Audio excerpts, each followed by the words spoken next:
PS राज steels limited इस company की काफी लंबी ऑपरेटिंग हिस्ट्री है। अभी ये कंपनी अपना आईपीओ लेकर आ रही है, एसएमई सेगमेंट में अपना आईपीओ लेकर आ रही है। जानते हैं इस कंपनी के बारे में एंड इसके आने वाले आईपीओ के बारे में। कहीं मत जाइए, चैनल को सब्सक्राइब कर लीजिए। सबसे पहले जानते हैं इस कंपनी के बारे में दैट ये कंपनी क्या बिजनेस करती है।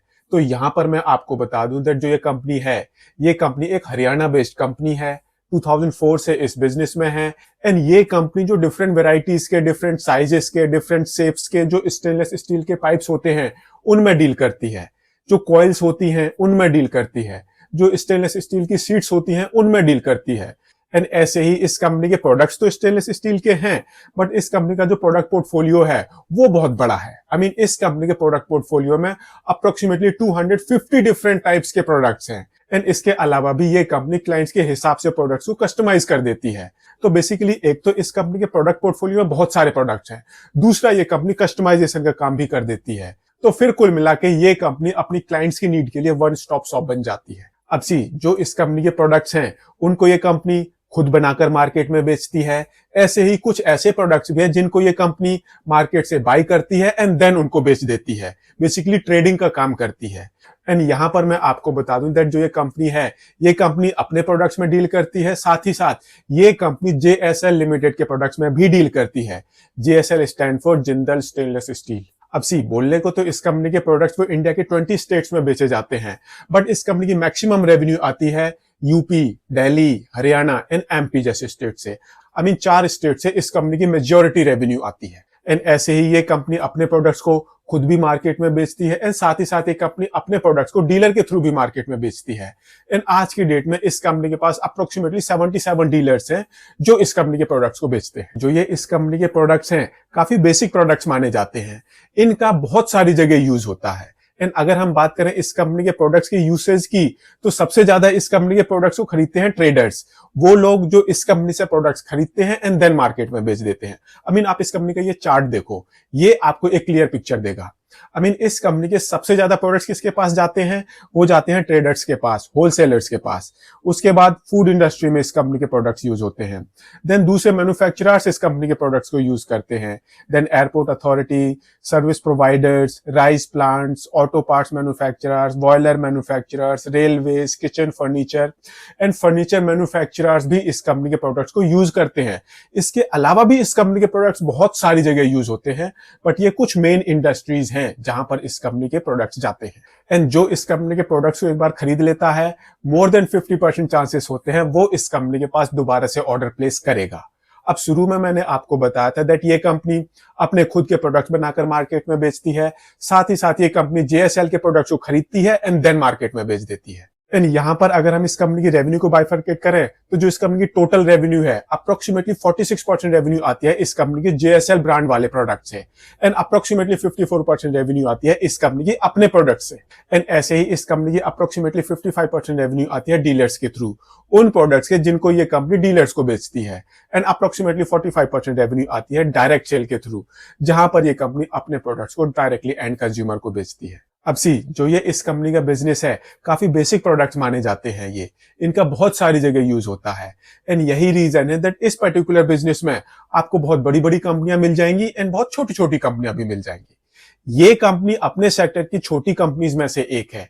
बहुत बड़े बड़े प्लेयर्स के साथ हम इस कंपनी को कम्पीट नहीं करेंगे।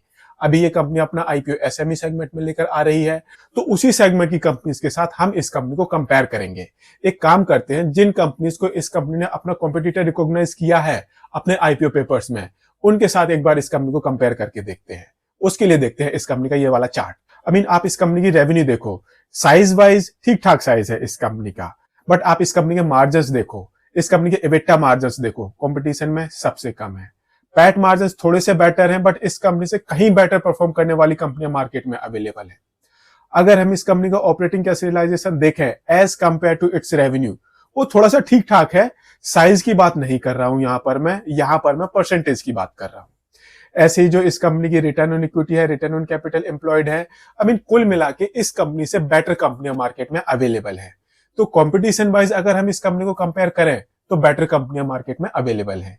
एंड अगर आपके प्रॉफिटेबिलिटी मार्जिन अपने कंपटीशन में बेस्ट नहीं है, तो फिर आपको इस तरह की कंपनी को थोड़ा सा अवॉइड करना चाहिए। यहाँ पर दूसरी मुझे क्या कंसर्निंग पिक्चर नजर आती है, दैट आज की डेट में ये कंपनी 87% से 90% की कैपेसिटी यूटिलाइजेशन पर ऑपरेट कर रही है। अभी ये कंपनी अपना आईपीओ लेकर आ रही है एंड इस आईपीओ के थ्रू ये कंपनी अपनी कैपेसिटी को इनहेंस नहीं कर रही है। ये कंपनी बेसिकली इस आईपीओ के थ्रू जो भी पैसे इस कंपनी के पास आएंगे उनका यूज करने वाली है वर्किंग कैपिटल की मैनेजमेंट के लिए। तो हम मान के चलेंगे ये कंपनी अपने प्रोडक्ट्स को इतना पुश नहीं करेगी, अपनी मैन्युफैक्चरिंग कैपेसिटीज को नहीं बढ़ाएगी। ये कंपनी इन पैसों को लगाएगी ट्रेडिंग बिजनेस में या फिर ऐसे बिजनेस में जहां पर इस कंपनी को मैन्युफैक्चरिंग कैपेसिटी बढ़ाने की जरूरत ना पड़े। ये मैं बोलूंगा थोड़ा सा नेगेटिव है। अब एक काम करते हैं, अब हम इस कंपनी के फाइनेंशियल्स देख लेते हैं एंड उसके लिए देखते हैं इस कंपनी का ये वाला चार्ट। आप इस कंपनी का एसेट बेस देखो, मार्च 2022 में ये 46 करोड़ रुपीस के आसपास था, फिर ये 74 करोड़ रुपीस को क्रॉस कर गया है, फिर ये कम होकर 52 करोड़ रुपीस पर आ गया है एंड इस साल के सितंबर तक इस कंपनी का एसेट बेस है 55 करोड़ रुपीस के आसपास। रेवेन्यू काफी बढ़िया है एंड अच्छी ग्रोथ है। आई मीन मार्च 2022 में कंपनी की रेवेन्यू थी 180 करोड़ रुपीस के आसपास की, फिर ये बढ़कर 225 करोड़ रुपीस को क्रॉस कर गई है, फिर ये ऑलमोस्ट 300 करोड़ रुपीस को टच करने वाली थी सितंबर 2024 में एंड इस बार हम मान के चलेंगे ये कंपनी शायद 300 करोड़ की रेवेन्यू को क्लॉक कर लेगी। बट आप इस कंपनी के प्रॉफिट मार्जिन देखो, 180 करोड़ की रेवेन्यू में 3.57 करोड़ रुपीस का प्रॉफिट, देन 225 करोड़ रुपीस की रेवेन्यू में 3.65 करोड़ का प्रॉफिट, मार्जिनल इंक्रीज है। देन ऑलमोस्ट 300 करोड़ की रेवेन्यू में 6.36 करोड़ रुपीस का प्रॉफिट एंड 139 करोड़ रुपीस की रेवेन्यू में ऑलमोस्ट 4 करोड़ रुपीस का प्रॉफिट। अपने ऑपरेशंस में पॉजिटिव कैश जनरेट कर रही है, ये काफी अच्छी बात है।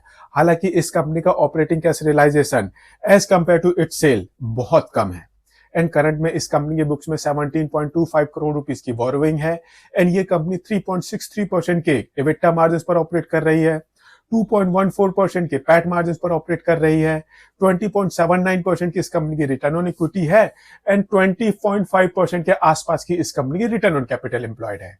तो बेसिकली ये एक ऐसी कंपनी है जिसका रेवेन्यू बेस बहुत बड़ा है बट प्रॉफिटेबिलिटी बहुत कम है। वो परसेंटेज वाइज भी बहुत कम है एंड वो क्वांटम वाइज भी बहुत कम है एंड यही रीजन है दैट ये कंपनी अपना आईपीओ काफी सस्ती वैल्यूएशन पर लेकर आ रही है। आई मीन आप इस चार्ट को देखो, ये कंपनी अपना आईपीओ लेकर आ रही है 105.54 करोड़ रुपीस की वैल्यूएशन पर। 28.28 करोड़ रुपीस का इस कंपनी का इशू साइज है, पूरा का पूरा फ्रेश इशू कंपोनेंट है। 132 रुपीस से 140 रुपीस का प्राइस बैंड है, 1000 शेयर्स का लॉट साइज है एंड जो आपकी मिनिमम इन्वेस्टमेंट होगी इस हिसाब से ये होगी 1,40,000 रुपए की। 12 फेब को आईपीओ ओपन होगा, 14 फेब को आईपीओ क्लोज हो जाएगा एंड 19 फेब को इस कंपनी की लिस्टिंग होगी। तो अब क्वेश्चन आता है, क्या आपको इस कंपनी के आईपीओ में इन्वेस्ट करना चाहिए या फिर दूर रहना चाहिए? तो यहां पर मैं आपको बता दूं दैट जिन कंपनीज को इस कंपनी ने अपना कॉम्पिटिटर रिकॉग्नाइज किया है उनकी परफॉर्मेंस के हिसाब से इस कंपनी की जो ऑपरेटिंग परफॉर्मेंस है थोड़ी सी नेगेटिव है। आई मीन बेटर परफॉर्म करने वाली कंपनियां मार्केट में ऑलरेडी अवेलेबल हैं, वो बेटर मार्जिन पर ऑपरेट कर रही हैं, उनकी return on equity, return on capital employed भी अच्छी है एंड उन कंपनीज ने पास्ट में अच्छे खासे रिटर्न्स भी दिए हैं। अभी ये कंपनी इस सेगमेंट की काफी नई कंपनी है, एसएमई आईपीओ है एंड करंट में जो आईपीओज हैं उनके एक किस्म से डायनेमिक्स चेंज हो गए हैं, आईपीओ मार्केट के डायनेमिक्स चेंज हो गए हैं बिकॉज अब कंपनियां डिस्काउंट में लिस्ट होनी शुरू हो गई हैं। तो फिर यहां पर आपको एक्सट्रीमली केयरफुल होना चाहिए। मैं इस कंपनी के आईपीओ को सब्सक्राइब नहीं करूंगा, आप अपना डिसीजन थोड़ा सा सोच समझ कर लें एंड इन्वेस्टमेंट एडवाइजर से कंसल्ट करने के बाद लें। एंड अगर आपको ये वीडियो पसंद आया हो तो इसको लाइक शेयर जरूर करें एंड चैनल को सब्सक्राइब करें। Thank you.